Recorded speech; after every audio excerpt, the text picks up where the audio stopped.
Assalamualaikum warahmatullahi wabarakatuh. Selamat pagi anak-anakku. Sampai berjumpa di pembelajaran bahasa Indonesia materi teks deskripsi. Apakah kalian tahu tentang teks deskripsi? Jika masih penasaran dan kalian ingin meningkatkan pengetahuan kalian, mari kita belajar bersama tentang teks deskripsi. Berikut Ibu sampaikan terkait kompetensi dasar terkait mata pelajaran bahasa Indonesia materi teks deskripsi. Untuk yang pertama, menelaah struktur dan unsur kebahasaan dari teks deskripsi tentang objek sekolah, tempat wisata, tempat bersejarah, dan atau suasana pentas seni daerah yang teks deskripsi tersebut bisa kita dengar maupun kita baca. Selanjutnya yakni menjanjikan data, gagasan, kesan dalam bentuk teks deskripsi tentang objek yang berupa sekolah, tempat wisata, tempat bersejarah, dan atau suasana pentas seni daerah. Nah, teks tersebut, gagasan tersebut kita sajikan secara tulis dan lisan dengan memperhatikan apa? Yang pertama, struktur. Yang kedua, kebahasaan. Yang ketiga yakni kaidah penulisannya. Nah, pada hal ini terkait belajar mendeskripsikan dengan teks deskripsi, kita akan belajar 6 hal. Yang pertama tentang pengertian. Jadi seperti apa itu teks deskripsi? Yang kedua, struktur teks deskripsi. Yang ketiga, kebahasaan teks. Jadi kaidah-kaidah kebahasaan dalam teks deskripsi itu seperti apa? Selanjutnya tentang contoh teks deskripsi. Kemudian langkah menulis teks deskripsi. Dan yang terakhir kita berlatih menulis teks deskripsi. Kemudian terkait apa sih pengertian teks deskripsi? Teks deskripsi itu adalah teks yang berisi jabaran atau paparan sebuah objek tertentu melalui kata-kata yang dapat merangsang panca indera sehingga pembaca nanti akan seolah-olah menyaksikan atau merasakan sendiri objek yang dideskripsikan oleh penulis. Misalnya, penulis membuat teks deskripsi tentang wisata Embung Manajer. Jadi ketika pembaca membaca teks deskripsi tersebut, dapat teks deskripsi tersebut bisa menjadikan seolah-olah pembaca itu merasakan sendiri, melihat sendiri Embung Manajer tersebut. Kemudian selain itu, teks deskripsi juga merupakan teks hasil pengamatan atau observasi. Oleh sebab itu, informasi yang digunakan untuk menjabarkan suatu benda atau objek itu harus jelas, sesuai dengan data dan fakta yang ada pada objek tersebut. Selanjutnya, ini contoh teks deskripsi tentang kelas 12 IPA 4. Gambaran umumnya, kelas 12 IPA 4 sudah menjadi rumah bagi kami di sekolah. Di sanalah kami bertemu dengan teman-teman yang baik, ramah, dan hangat. Itu bagian gambaran umumnya. Selanjutnya, struktur selanjutnya adalah deskripsi bagian. Misalnya seperti ini, walaupun kelas kami tidak begitu luas, hanya sekitar 7 kali 6 meter persegi, namun kelas ini sangatlah bersih dan nyaman. Lantai kelas dilapisi oleh keramik putih yang sangat bersih dan mengkilap. Tidak hanya bersih, kelas kami juga sangat lengkap.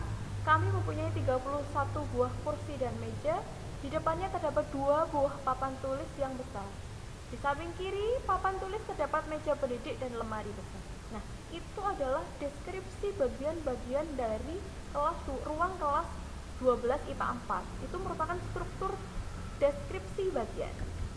Selanjutnya, bagian terakhir, struktur terakhir, yakni simpulan atau kesan. Misalnya, itulah gambaran tentang kelasku, kelas yang sangat bersih dan lengkap, sehingga kami semua semangat dalam belajar demi menyongsong masa depan kami. Nah, dari contoh tadi, ada 3 struktur yang harus kita ketahui dalam teks deskripsi. Yang pertama adalah identifikasi atau gambaran umum. Jadi, isi dalam paparan itu mendeskripsikan objeknya, lokasinya, sejarahnya, seperti itu, yang berupa pernyataan umum tentang objek. Yang kedua, deskripsi bagian, berisi rincian bagian objek. Jadi ketika ruang kelas itu yang dideskripsikan, jadi ruang kelasnya bagaimana, keadaannya bagaimana, fasilitasnya seperti apa, itu masuk ke dalam deskripsi bagian. Yang terakhir adalah struktur simpulan atau kesan. Dalam struktur simpulan atau kesan itu berisi simpulan dari objek yang dituliskan ataupun berisi mengenai kesan dari hal yang dideskripsikan tersebut. Diingat ya, ada 3 struktur teks deskripsi. Kemudian selain mengandung struktur, dalam teks deskripsi juga memuat kaidah kebahasaan. Kaidah itu apa? Kaidah adalah aturan. Jadi ketika kaidah kebahasaan adalah aturan-aturan perihal bahasa, baik keejaan, penulisan kata, pemilihan kata, penulisan, itu yang ada dalam teks deskripsi. Yang pertama, menggunakan kata-kata khusus ketika dalam teks deskripsi. Misalnya merah, kuning, hijau. Jadi misalnya warna pepohonan yang hijau, seperti itu. Jadi lebih konkret untuk mendeskripsikannya. Yang kedua, menggunakan kalimat rincian untuk mengkonkretkan. Misalnya, ibuku orang yang sangat baik. Dia berusaha menolong semua orang. Dia ramah, tutur katanya lembut kepada siapa saja. Seperti itu. Selanjutnya adalah penggunaan sinonim. Sinonim itu apa? Sinonim adalah persamaan makna. Misalnya antara senang dan bahagia. Pemilihan katanya berbeda, tapi mempunyai makna yang sama. Selanjutnya menggunakan majas. Biasanya majas yang ada dalam teks deskripsi adalah majas personifikasi.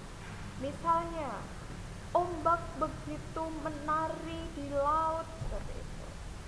Selanjutnya adalah menggunakan bahasa sehingga pembaca itu seolah-olah melihat, merasakan. Jadi lebih konkret bahasanya, seperti itu.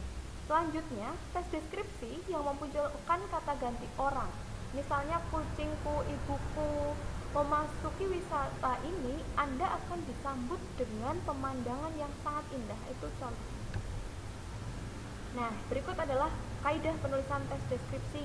Ada penulisan tanda koma, penggunaan kata depan dan awalan. Kata depan itu misalnya di pantai, di belakang. Penulisannya dipisah karena itu berupa kata depan. Berbeda dengan awalan misalnya dipotong, digunting, itu adalah awalan. Jadi penulisannya digabung. Ketika kata depan, di pantai, di rumah, di belakang itu dipisah, kemudian awalan, dipotong, digunting, itu digabung. Kemudian penulisan kata berawalan nomina dirangkai dengan kata yang diawali huruf KPTS atau KTSP, itu luluh. Misalnya tambah nomina pengaruh, bukan mempengaruhi tapi memengaruhi. Kemudian pesona, nomina pesona, bukan mempesona tapi memesona. Karena ketika kata berawalan huruf KTSP itu luluh. Kemudian ibu akan menjelaskan tentang langkah-langkah menulis teks deskripsi. Yang pertama, ketika kalian akan menulis teks deskripsi, pertama, tentukan dulu objek karangan yang akan ditulis menjadi teks deskripsi. Yang kedua, ketika kita sudah punya objeknya yang akan dideskripsikan, kita itu mengumpulkan informasi atau bahan tentang objek kita. Misalnya kita akan mendeskripsikan tentang contoh embung wisata, embung Manajer. Nah, kita sudah tahu objeknya. Yang kedua, kita cari datanya, kita bisa observasi langsung ke tempat wisata tersebut agar kita punya bahan yang banyak untuk mendeskripsikan teks deskripsi. Yang ketiga, setelah kita observasi, kita mempunyai datanya, kita lanjut untuk membuat kerangka tulisan berdasarkan informasi atau bahan yang telah kita kumpulkan. Setelah kita membuat kerangka, kita mengembangkan kerangka tersebut menjadi karangan yang utuh. Dan yang harus kita ketahui adalah di langkah kelima, yakni menyunting karangan. Menyunting karangan itu seperti apa? Jadi kita harus menyesuaikan. Karangan yang sudah kita tulis itu sudah sesuai belum strukturnya? Tadi strukturnya ada 3. Kemudian kaidah kebahasaannya sudah sesuai belum? Kaidah penulisannya sudah sesuai belum? Itu adalah bagian dari langkah menyunting karangan. Nah, seperti itu. Nah, misalnya ini langkah dari menulis. Yang pertama, kita cari ide. Kalian mau mendeskripsikan apa? Misalnya, di sini Ibu contohkan Candi Borobudur atau Masjid Menara Kudus seperti itu. Yang kedua, misalnya tentang wisata pantai di daerah kalian. Misalnya Pantai Indrayanti, Pantai Pok Tunggal, seperti itu. Kemudian pentas seni apa yang ada di daerah kalian? Misalnya ada tari jadilan atau yang lainnya. Nah, kemudian terkait bentuk bangunan dan karakteristik sekolahmu, ini juga bisa untuk kalian deskripsikan menjadi tes deskripsi. Bagaimana? Apakah kalian sudah muncul ide untuk dituliskan menjadi teks deskripsi? Nah, seperti itu. Kiranya penjelasan Ibu cukup sekian. Bila kalian ada hal-hal yang ingin kalian tanyakan, silahkan tanyakan di grup kita, agar Ibu bisa menjelaskan apa yang harus Ibu sampaikan yang kalian belum paham. Pembelajaran hari ini cukup sekian. Ibu mohon maaf jika banyak kesalahan. Ibu akhiri. Wassalamualaikum warahmatullahi wabarakatuh.